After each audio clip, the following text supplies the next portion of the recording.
आयज तुम्ही हे सायडीन वयतना म्हाका दडल्यात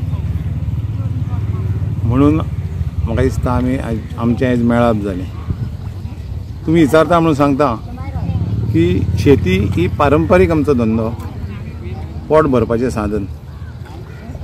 शेतकाम करप, शेतां करप,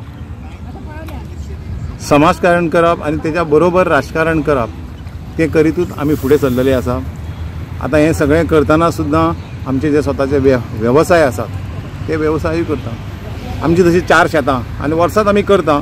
आमचे भाव, दोगूय भाव, आवय बापूय सगळीं आमी करता।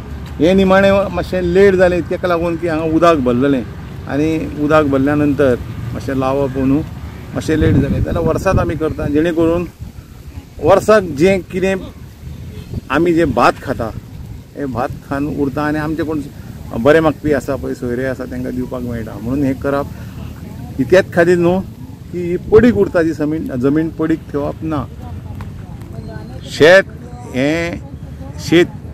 हे आपल्या भारताचो कोणो आसा, आर्थीक कोणो आसा आनी हे खरें म्हणल्यार करपाक जाय। त्या वेळार आमचे सरकार आसतना सुद्दां मनोहरभाई पर्रीकर हे शेतकी मंत्री आपले स्वता कडेन दवरलेले आनी मागीर आपल्या हेजे कडेन सुद्दां आमच्या तवडकारा कडेन सुद्दां दिल्लें। इतक्याक लागून तवडकार हो खरो शेतकरी, हाडाचो शेतकरी आनी खुबशे तो एक्टिविटी करतलो। आतां एक्टिविटी करून शेतकऱ्यांक सपोर्ट करून सरकारान ही पडीक सुद्दां जमिनी खुबश्यो आसा, त्या फाटल्यान आमच्या पळयत जाल्यार थोड्यो पडीक जमिनी आसा, ह्यो पडीक जमिनी करपाक जायो आनी उदरगत तितूंतल्यान पीक काडूंक जाय। जेन्ना पीक काडटा तेन्नाच आमी वयर सरतले।